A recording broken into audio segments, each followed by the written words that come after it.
ശാസ്ത്രീയ ഋഗ്വേദ പഠനം ക്ലാസ് 151.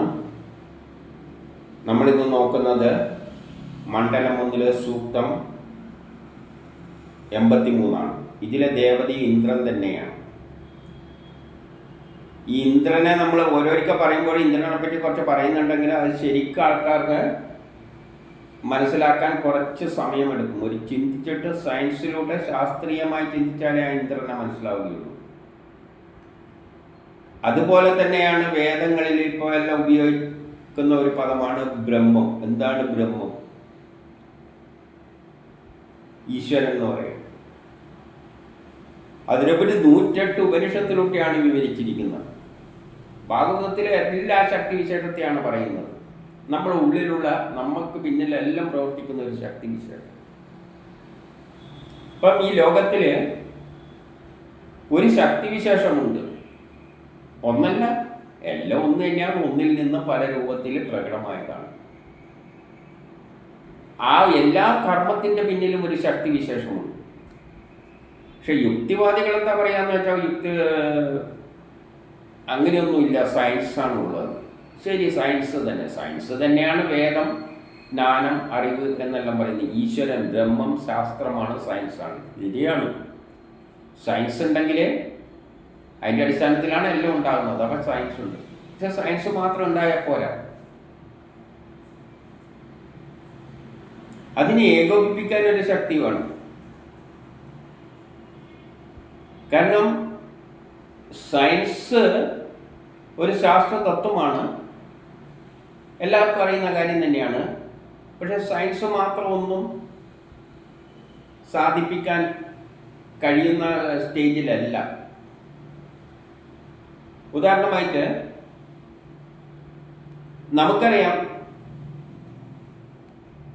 തീയും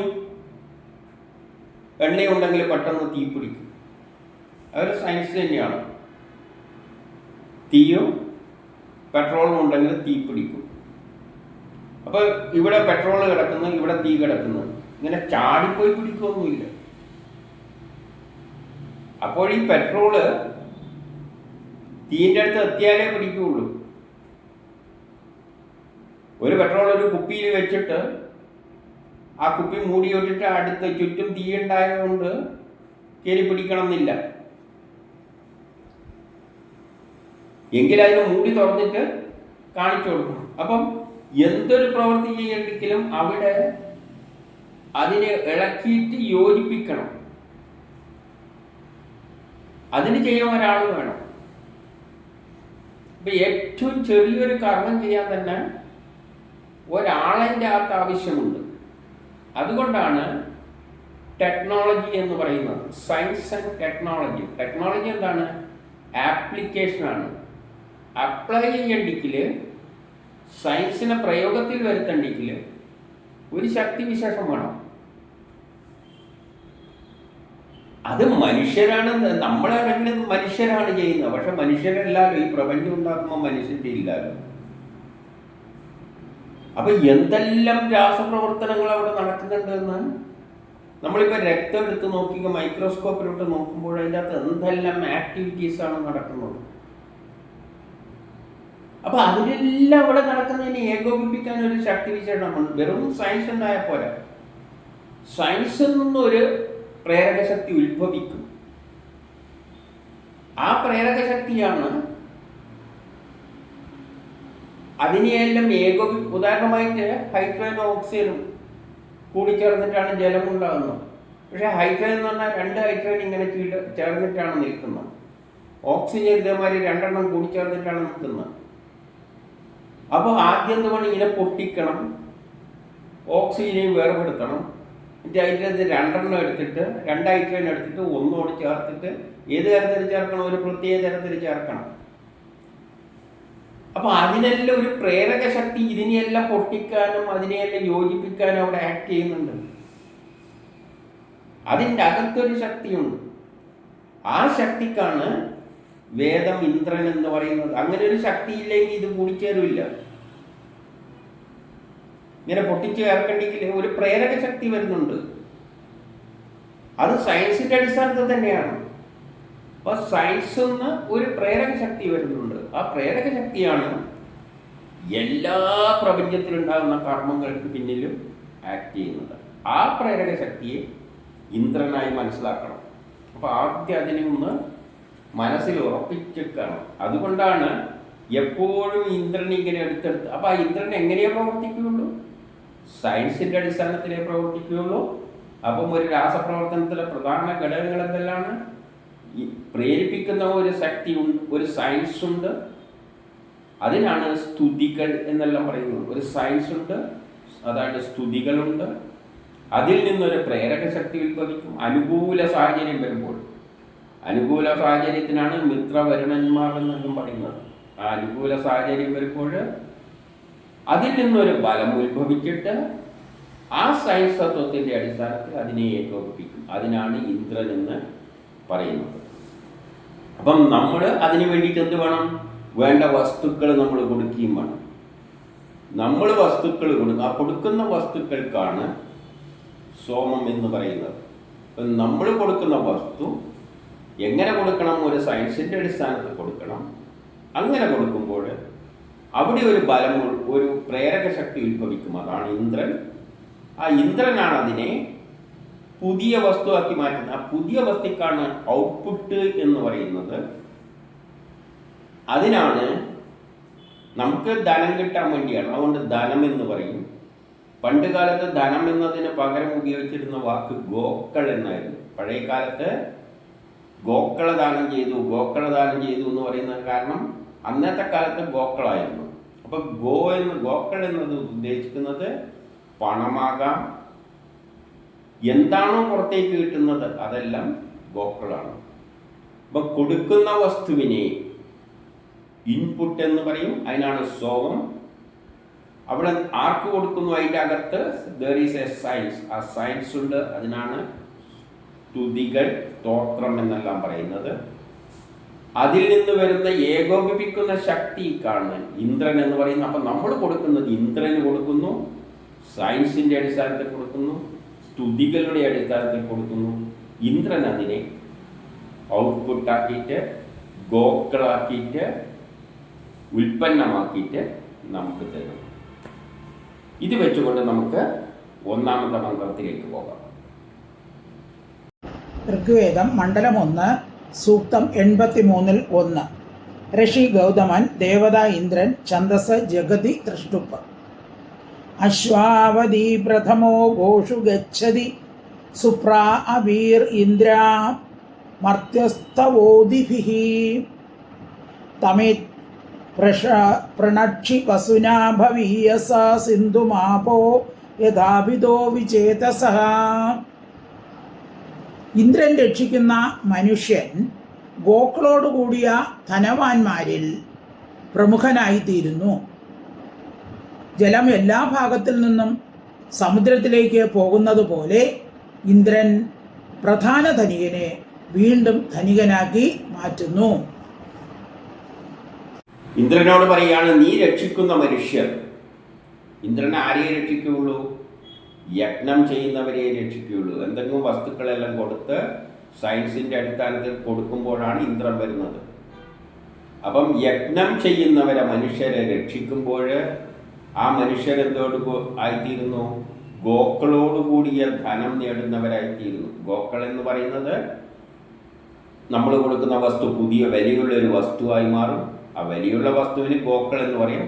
ഔട്ട്പുട്ടിനാണ് ഗോക്കൾ എന്ന് പറയുന്നത്. ഗോക്കൾ എന്ന് പറയുമ്പോൾ ഇലക്ട്രോൺ എന്നതും വരും. അതും ഉൽപ്പാദിപ്പിക്കുകയാണെങ്കിൽ അതിന് വൈദ്യുതി എല്ലാം ഗോക്കൾ തന്നെയാണ്.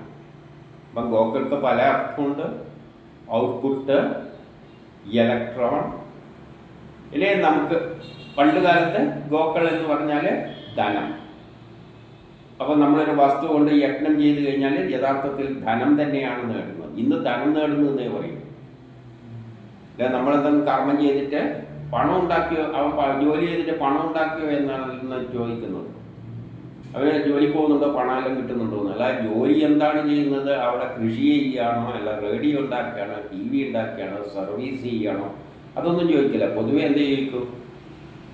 അവൻ ജോലിക്കെല്ലാം പോകുന്നുണ്ടോ, പണമെല്ലാം കിട്ടുന്നുണ്ടോ എന്നേ ചോദിക്കുള്ളൂ. അത്തരത്തിൽ തന്നെയാണ്. അപ്പോൾ ഇവിടെ പണം എന്നെടുക്കാം, അല്ലെങ്കിൽ ഔട്ട്പുട്ട്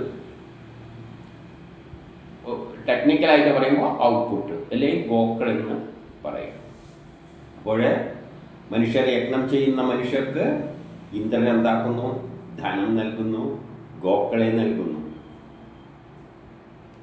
ജലം എല്ലാ ഭാഗത്തു നിന്നും സമുദ്രത്തിൽ പതിക്കുന്നത് പോലെ പ്രധാന ധനികന്മാരെ വീണ്ടും വീണ്ടും ധനത്തിന് അവകാശിയാക്കി തീർക്കുന്നു. എത്രമാത്രം നമ്മൾ കർമ്മം ചെയ്യുകയാണെങ്കിൽ അത്രമാത്രം ധനം നമുക്ക് കിട്ടും.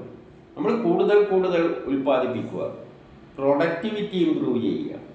മാസ് പ്രൊഡക്ഷൻ നടക്കുമ്പോൾ നമുക്ക് കൂടുതൽ കൂടുതൽ ധനം കിട്ടും. അപ്പം അധ്വാനിക്കുന്ന ജനവിഭാഗത്തെ ഇന്ദ്രൻ എന്ത് ചെയ്യുന്നു? എപ്പോഴും കൂടുതൽ കൂടുതൽ ധനമുള്ളവനാക്കിയിട്ട് മാറ്റുന്നു. ഇനി രണ്ടാമത്തെ ഋഗ്വേദ മണ്ഡലം 1 സൂക്തം 83-2 ആപോന ദേവീർ ഉപയന്തി ഹോത്രിയമവ പശ്യന്തി വിദതം യഥാരജ പ്രാജൈർദേവാസ പ്രണയന്തി ദേവയും ബ്രഹ്മപ്രിയഞ്ചോഷയന്തേവരായിവ. ഹോതാവ് ചമസ് പാത്രത്താൽ ജലം എടുക്കുന്നത് പോലെ സ്തോതാവിനെ സ്നേഹിക്കുന്ന ദേവത ആകാശത്തു നിന്നും താഴോട്ട് നോക്കിക്കൊണ്ട് സാധകനെ പ്രാപിക്കുകയും കന്യകയെ പ്രേരിപ്പിക്കുന്ന വരന് തുല്യം ഉത്തമ മാർഗങ്ങളിലേക്ക് നയിക്കുകയും ചെയ്യുന്നു. രണ്ടിലെന്താ പറയുന്നതെന്ന് വെച്ചാൽ, ഹോതാവ് ചമസ് പാത്രത്തിൽ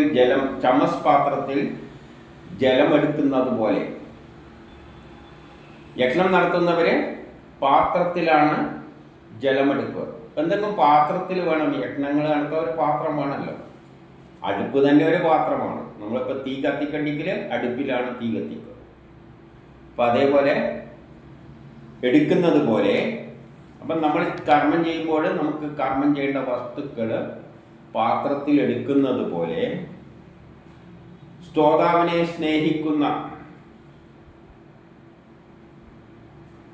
ദേവത ആകാശത്തിൽ നിന്നും താഴേക്ക് നോക്കിക്കൊണ്ട് സാധകനെ പ്രാപിക്കുകയും, അപ്പോൾ എന്തെങ്കിലും ഒരു കാര്യം സാധിപ്പിക്കാൻ വേണ്ടി യജ്ഞം ചെയ്യുമ്പോൾ ആകാശത്ത് നിൽക്കുന്ന ദേവതകൾ, ഈ എല്ലാ ദേവതകളും ഈ ശക്തിവിശേഷങ്ങളെല്ലാം പുറമെയാണുള്ളത്. ആകാശം എന്ന് പറഞ്ഞാൽ പുറമെ, നമ്മളെ ചുറ്റുവട്ടത്ത് അതങ്ങ് അനന്തമായി കിടക്കുകയാണ്. അങ്ങനെയൊരു സ്ഥലമൊന്നും പറയാൻ പറ്റില്ല. അപ്പൊ ആ ദേവത ആരാണ്? ഇന്ദ്രൻ. ഇവിടെ ദേവത ആരാണ്? ദേവത ഇന്ദ്രനാണ്. ഇന്ദ്രൻ എന്ത് ചെയ്യും? ആ സ്ഥലത്തേക്ക് ഓടി വരും. എവിടെ യജ്ഞം ചെയ്യുന്നുണ്ടോ അവിടത്തേക്ക് ആകാശത്തിലെ ആ ദേവതകൾ നമ്മുടെ അടുത്തേക്ക് എത്തും. ഇപ്പം നേരത്തെ തന്നെ പറഞ്ഞു, ഏതൊരു യജ്ഞം നടത്തുമ്പോഴും അവിടെ ഏകോപിപ്പിക്കുന്ന ഒരു ശക്തിയുണ്ട്. അത് പ്രപഞ്ചത്തിൽ എവിടെയോ ഉണ്ട്. അതെന്ത് ചെയ്യും? സാധകന്റെ നേരെ പ്രാപിക്കും. ആകാശത്തിൽ നിന്ന് അത് നോയിക്കൊണ്ടിരിക്കുകയാണ് നമ്മൾ യജ്ഞം ചെയ്യുന്നുണ്ടോ, നമ്മൾ എന്തെങ്കിലും കർമ്മം ചെയ്യുന്നുണ്ടോ എന്ന് നോയിക്കൊണ്ടിരിക്കുക. ആ കർമ്മം ചെയ്യുമ്പോൾ സയൻസിൻ്റെ അടിസ്ഥാനത്തിലാണെങ്കിൽ അപ്പോഴത് വന്ന് നമ്മളെ യജ്ഞങ്ങളെ പൂർത്തീകരിക്കും, സാധകനെ സമീപിക്കും. ഏത്? കന്യകയെ പ്രാപിക്കുന്ന വരനെ പോലെ. കന്യകയെ പ്രാപിക്കുകയല്ല, പ്രേമിക്കുന്ന വരനെ പോലെ. കന്യകയെ പ്രേമിക്കുന്ന വരൻ എന്ത് ചെയ്യും?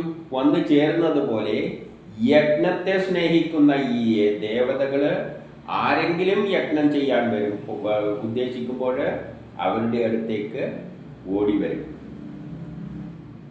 എന്നിട്ട് ഉത്തമ മാർഗത്തിലൂടെ നയിക്കുന്നു. ശരിയായ മാർഗത്തിലൂടെ ആ യജ്ഞത്തെ മുന്നോട്ടേക്ക് നയിക്കും. ശരിയായ മാർഗത്തിലൂടെ പിന്നെ കൊണ്ടുപോകുന്നത് മുഴുവൻ അതാണ്, നമ്മളല്ല. നമ്മളിപ്പം ചോറ് വെക്കണ്ടെങ്കിൽ നമ്മൾ പാത്രത്തിൽ അരിയും വെള്ളം ഇട്ട് പാത്രത്തിൽ വെച്ച് അടിയിലങ്ങ് കത്തിച്ചിട്ട് നമ്മൾ പിന്നെ കൈയും കെട്ടിയിരിക്കുകയായിരിക്കും. പിന്നെ അവസാനം ആയോ ഒന്ന് എടുത്തു നോക്കിയിട്ട് അമർത്തി നോക്കിയിട്ട് ആയോ എന്നേ നോക്കുള്ളൂ. ബാക്കി അതിൻ്റെ അകത്ത് കിടന്നിട്ടെല്ലാം ചെയ്യുന്നതിൻ്റെ പിന്നിൽ ഒരു സയൻസ് ഉണ്ട്, ഒരു ശാസ്ത്രമുണ്ട്. ആ ശാസ്ത്രത്തിൽ നിന്നുള്ള ഒരു പ്രേരക ശക്തി വരുന്നുണ്ട്. ആ പ്രേരക ശക്തിക്കാണ് ഇന്ദ്രൻ. ആ ഇന്ദ്രനെ വന്നുകൊള്ളും അവിടത്തേക്ക്. എവിടെ നിന്നാണ് വരുന്നതെന്നൊന്നും നമ്മൾ അറിയേണ്ട. പിന്നെ അതാണ് ആ യജ്ഞത്തെ നയിച്ചിട്ട് ഒരു 10 മിനിറ്റ് കൊണ്ട് ചോറാവുമെങ്കിൽ 10 മിനിറ്റിനുള്ളിൽ അതിന് അരിനെയെല്ലാം ഒരുമാതിരി നല്ല നമുക്ക് വേണ്ട തരത്തിലാക്കി മാറ്റിത്തരും. ഇനി മൂന്നാമത്തെ ഋഗ്വേദം മണ്ഡലം 1 സൂക്തം 83-3. അതിഥയോർ അധതാ ഉക്ത്യം വജോഹോ യത്ര ശ്രുവാ മിഥുനായാസപര്യതഃ അസംയത്തോ വൃദേതേ ക്ഷേമതി പുഷ്യതി ഭദ്രാ ശക്തിർ യജമാനായ സുന്വതേ. ഇന്ദ്രൻ സ്വന്തം ഭക്തരെ പ്രശംസിക്കുന്നു. ആ ഭക്തൻ ഇന്ദ്രൻ്റെ നിയമങ്ങളിൽ ഉറച്ചു നിൽക്കുന്നു. അങ്ങനെ വൃദ്ധി പ്രാപിക്കുകയും ചെയ്യുന്നു. ആ നിർമ്മാതാവിന് ഇന്ദ്രൻ മംഗലമയമായ ശക്തി ദാനം ചെയ്യുന്നു.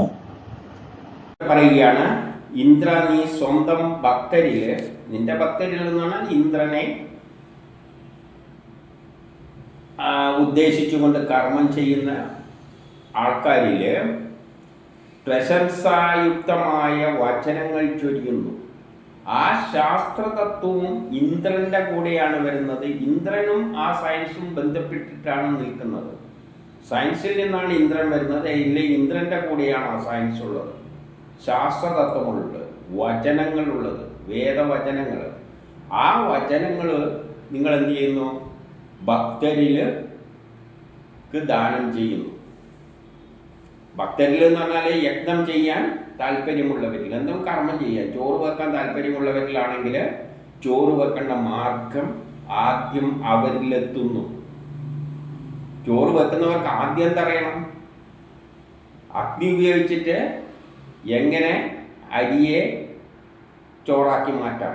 അവിടെ ഒരു അഗ്നി ഉപയോഗിച്ചിട്ടാണ് മാറ്റുന്നത്. അതൊരു സയൻസാണ്. ആ സയൻസ് അറിയുന്നവർക്കേ അത് ചോറാക്കാൻ പറ്റുള്ളൂ. അല്ലാതെ ഒന്നും അറിയാത്ത ഒരു കുട്ടിയോട് പോയി ചോറിട്, ഇന്ന അരി ഇതാ, വെള്ളം ഇതാ, നീ പോയി ചോറാക്കുന്നു പറഞ്ഞാൽ അത് ചോദിച്ച് എങ്ങനെ ഉണ്ടാക്കേണ്ടതെന്ന് ചോദിക്കും. അപ്പം ആദ്യം ആ ജ്ഞാനം ആരുടെ കൂടെയാണ്? ആ ജ്ഞാനത്തിൻ്റെ കൂടെയാണ് ഈ ഇന്ദ്രനും ഉള്ളത്. അപ്പം ഇന്ദ്രൻ ആദ്യം ഭക്തരില് വചനത്തെ ചൊരിയുന്നു എന്ന് പറഞ്ഞാൽ ആദ്യം സയൻസ് അവനിൽ എത്തിക്കുന്നു. പിന്നെയോ ആ ഭക്തൻ ആ നിങ്ങളുടെ നിയമത്തിൽ ഉറച്ചുകൊണ്ട് ദൃഷ്ടി പ്രാപിക്കുന്നു, നിൽക്കുന്നു. പിന്നെ അയാള് ആ കൊടുത്ത സയൻസിന്റെ അടിസ്ഥാനത്തിൽ അതിൽ ഉറച്ചു നിന്നുകൊണ്ട് യജ്ഞം നടത്തും. അപ്പം നമ്മൾ സയൻസ് മനസ്സിലാക്കും, അല്ലെങ്കിൽ ചോറ് വെക്കേണ്ട രീതി മനസ്സിലാക്കും. പിന്നെ അതേ രീതിക്കനുസരിച്ച് നമ്മൾ കാര്യം നിർവഹിക്കും. ആ നിയമത്തിനനുസരിച്ച്. ആ നിയമം എവിടെ നിന്ന് വന്നാണ്? പ്രപഞ്ചത്തിൽ നിന്ന് കിട്ടിയ നിയമമാണ്. ചോറുണ്ടാക്കേണ്ടത് ഇങ്ങനെ വെള്ളത്തിൽ അരിയിട്ട് കഴിഞ്ഞിട്ട് ചൂടാക്കി കഴിഞ്ഞാൽ അതിൻ്റെ ഘടന മാറുന്നതിലൊരു സയൻസ് ഉണ്ട്. അത് പ്രപഞ്ചത്തിലുള്ള സയൻസാണ്. മനുഷ്യനത് മനസ്സിലാക്കി. മനുഷ്യൻ മനസ്സിലാക്കി എന്ന് പറയുമ്പോൾ അതാണ് ഇവിടെ പറഞ്ഞത്. അത് നമ്മളെത്തുന്നു, നമ്മളെങ്ങനെയോ അത് മനസ്സിലാക്കുന്നു. മനസ്സിലാക്കിയിട്ട് ആ നമുക്ക് കിട്ടിയ സയൻസിൻ്റെ അടിസ്ഥാനത്തിൽ നമ്മൾ യജ്ഞങ്ങൾ ചെയ്യുന്നു. അപ്പോൾ എന്ത് വരുന്നു? നമ്മൾ ദൃഷ്ടി പ്രാപിക്കും, നമ്മൾ ഉന്നതി നേടും. ആ ശാസ്ത്രത്തിലൂടെ നമ്മൾ പുരോഗതികൾ നേടും, ലോക പുരോഗതികൾ നേടുന്നു. എന്നിട്ട് ആ ഇന്ദ്രനോട് പറയുകയാണ്, ആ സോമ നിർമ്മാതാവിനായി. സോമം എന്ന് പറഞ്ഞാൽ എന്ത് വസ്തു നിർമ്മിക്കുന്ന എല്ലാ വസ്തുക്കൾക്കും സോമം എന്ന് പറയും. കൊടുക്കുന്ന ഇൻപുട്ടിന് സോമം എന്ന് പറയും. അതിൽ നിന്ന് കിട്ടുന്നതും സോമമാണ്. അതാണ് നമ്മൾ കഴിക്കുന്നത്, അല്ലെങ്കിൽ നമ്മൾ ഉപയോഗിക്കുന്നത്. അപ്പോൾ സോമ നിർമ്മാതാവിന് മംഗളകരമായ ശക്തി പ്രദാനം ചെയ്യും. അതാണ് നമ്മുടെ ശക്തി. നമ്മുടെ ശക്തി എന്താണ്? സയൻസാണ് നമ്മുടെ ശക്തി, വേറെ ഒന്നുമല്ല. ആ ശാസ്ത്രതത്വമാണ് നമ്മുടെ ശക്തി.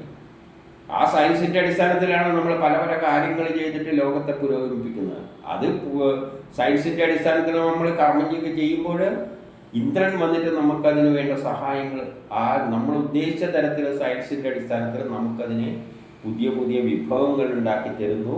നമ്മളതിലൂടെ ശക്തരായിത്തീരുന്നു മനുഷ്യർ. ഇനി നാലാമത്തെ ഋഗ്വേദം മണ്ഡലം 1 സൂക്തം 83-4. ആദങ്കിരാ പ്രഥമം ദധിരേവയ ഇത്വാഗ്നയാ ശമ്യായേ സുഹൃത്വയാ സർവം പണേ സമവിന്ദന്ത ഭോജനം അശ്വാവന്തം ഗോമന്തമാ പശും നരഹ. പണ്ട് അങ്കിരസുകൾ ഉത്തമമായ മാർഗങ്ങളിൽ കൂടി അഗ്നി പ്രദീപ്തമാക്കി അന്നരൂപമായ ഹവിസ് സമ്പാദിച്ചു. പിന്നീട് ഗോക്കളാൽ യുക്തമായ സമ്പത്ത് നേടുകയും ചെയ്തു. പണ്ട് അങ്കീരസുകളാണ് നല്ല മാർഗത്തിലൂടെ അഗ്നിയെ നേടിയത്. അപ്പോൾ എന്ത് കർമ്മം ചെയ്യുകൊണ്ടെങ്കിലും ഇന്ന് വേണ്ട അഗ്നി എന്ന ഊർജം എന്നത് ആദ്യം ഉണ്ടായത് എങ്ങനെയാണ്? അങ്കീരസുകളാണ് ആദ്യം ഉണ്ടായത്. ആദ്യം പ്രപഞ്ചത്തിൽ ശൂന്യമായിരുന്നു, അവിടെ ബ്രഹ്മം മാത്രമേ ഉണ്ടായിരുന്നുള്ളൂ.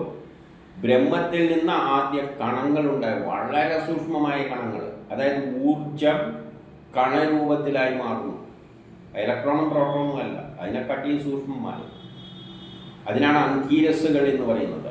ആ അങ്കീരസുകളിൽ നിന്നാണ് പിന്നെ അഗ്നി ഉത്ഭവിച്ചത്.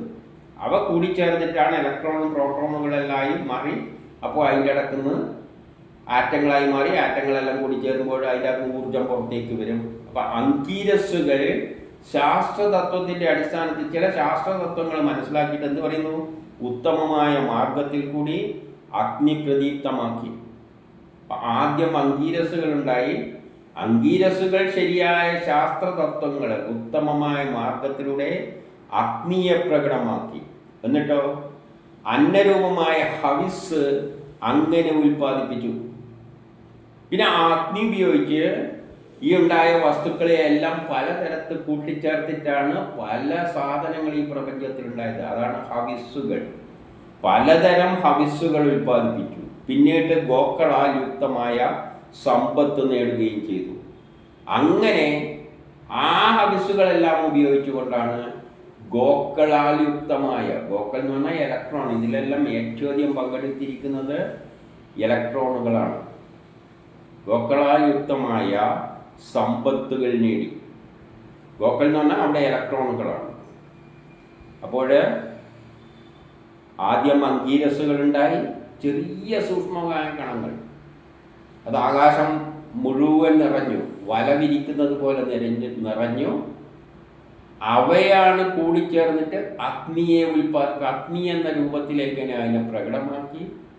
ആ അഗ്നിയുടെ സഹായത്താൽ ഈ ഉണ്ടായ അങ്കീരസുകളെയെല്ലാം കൂട്ടിച്ചേർത്തിട്ട് പലതരം ഹവിസ്സുകളാക്കി മാറ്റി. ആ ഹവിസ്സുകളിൽ നിന്ന് ഇലക്ട്രോണിൻ്റെ സഹായത്താൽ ഇലക്ട്രോണുകൾ, കാരണം എല്ലാ വസ്തുക്കളും ഉണ്ടാകുന്നതിലും പങ്കെടുക്കുന്ന ഒരു സാധനമാണ് ഇലക്ട്രോൺ. അതാണ് ഗോക്കൾ എന്ന് പറയുന്നത്.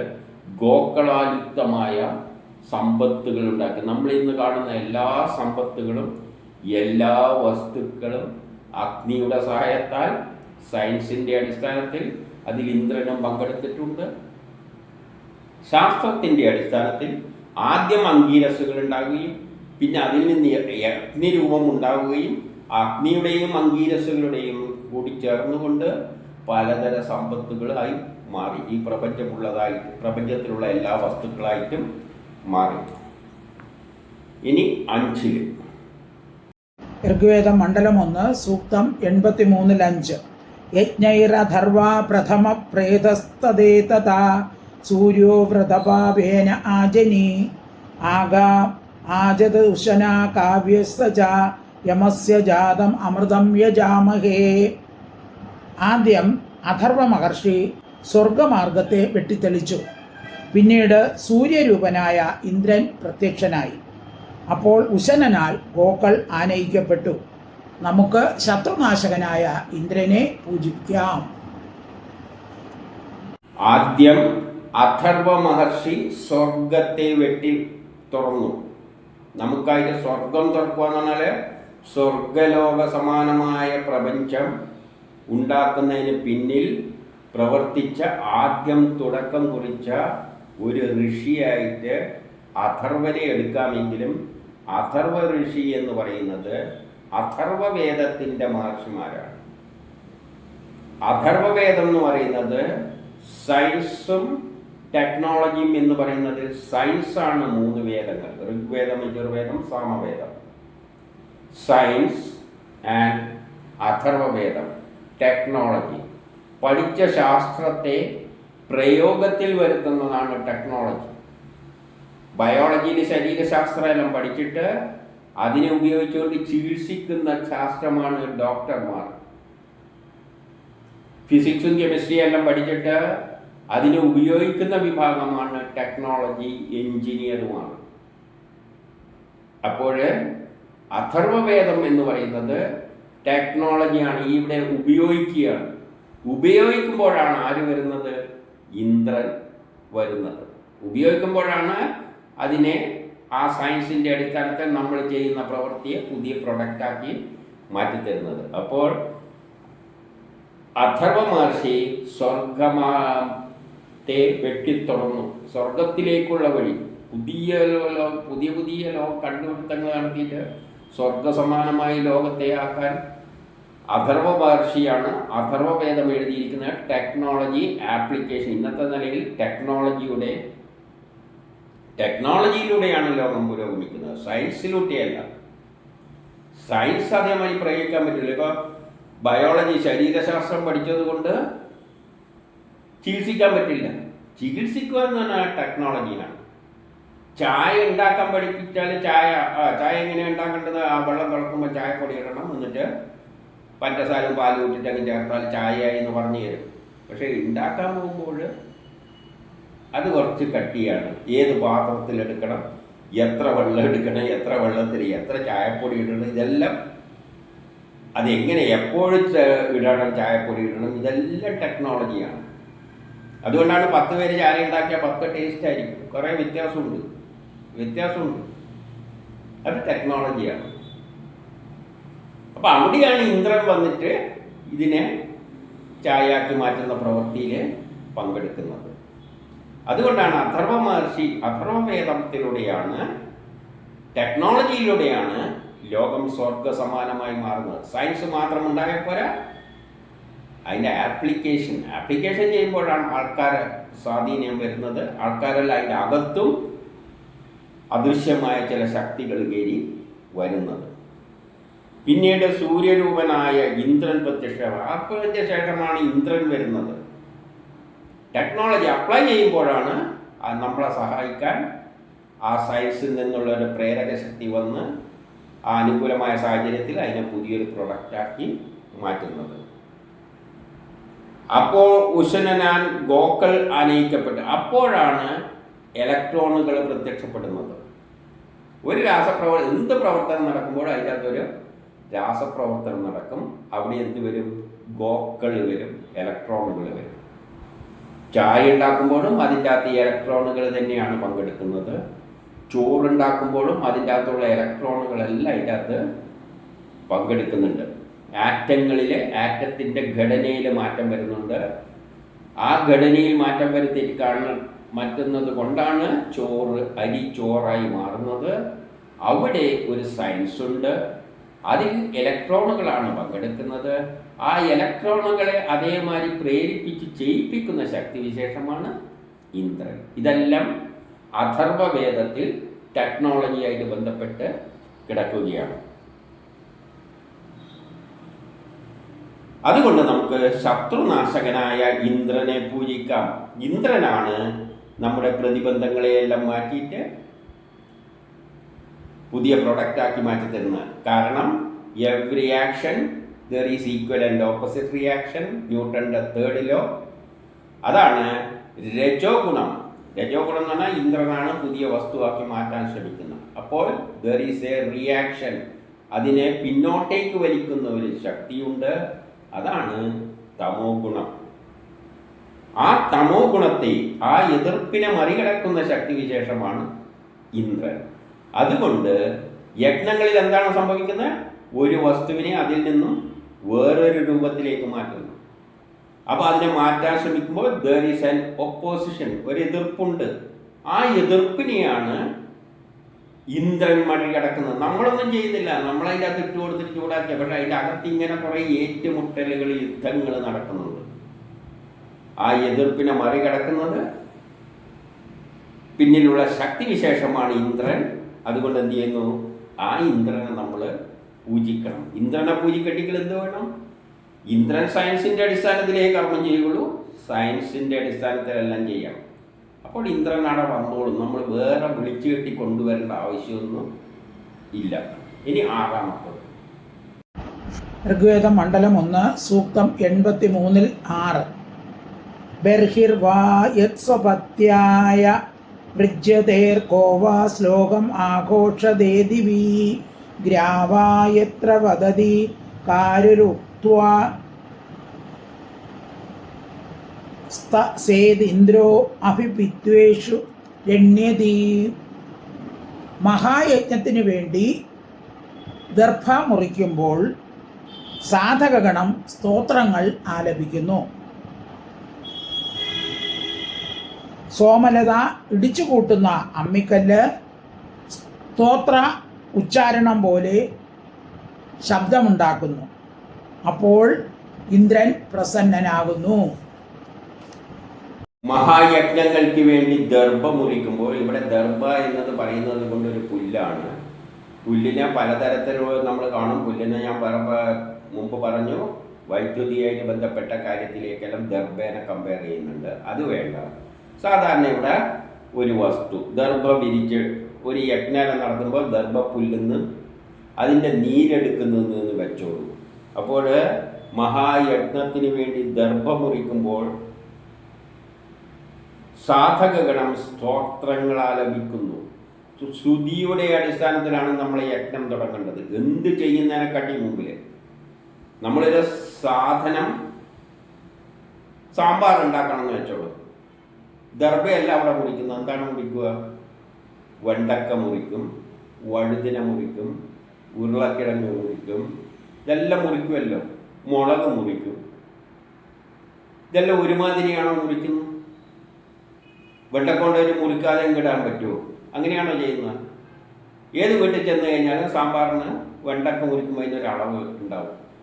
എല്ലാ വീട്ടിലും ഏകദേശം ഒരേ അളവ് തന്നെയാണ് മുറിക്കുക. എന്തിനാണ് അങ്ങനെ മുറിക്കുന്നത്? കുറച്ച് വെള്ളത്തിലേക്ക് പോലെ അല്ലെങ്കിൽ കുറച്ച് ചെറുതാക്കിയാൽ എന്താ, വറക്കാൻ വേണ്ടിയിട്ട് നമ്മൾ മുറിക്കുമല്ലോ. ഇങ്ങനെ വെണ്ടക്ക ചേർത്തിട്ട് വറക്കാൻ വേണ്ടിയെന്ന് നമ്മൾ പറയും.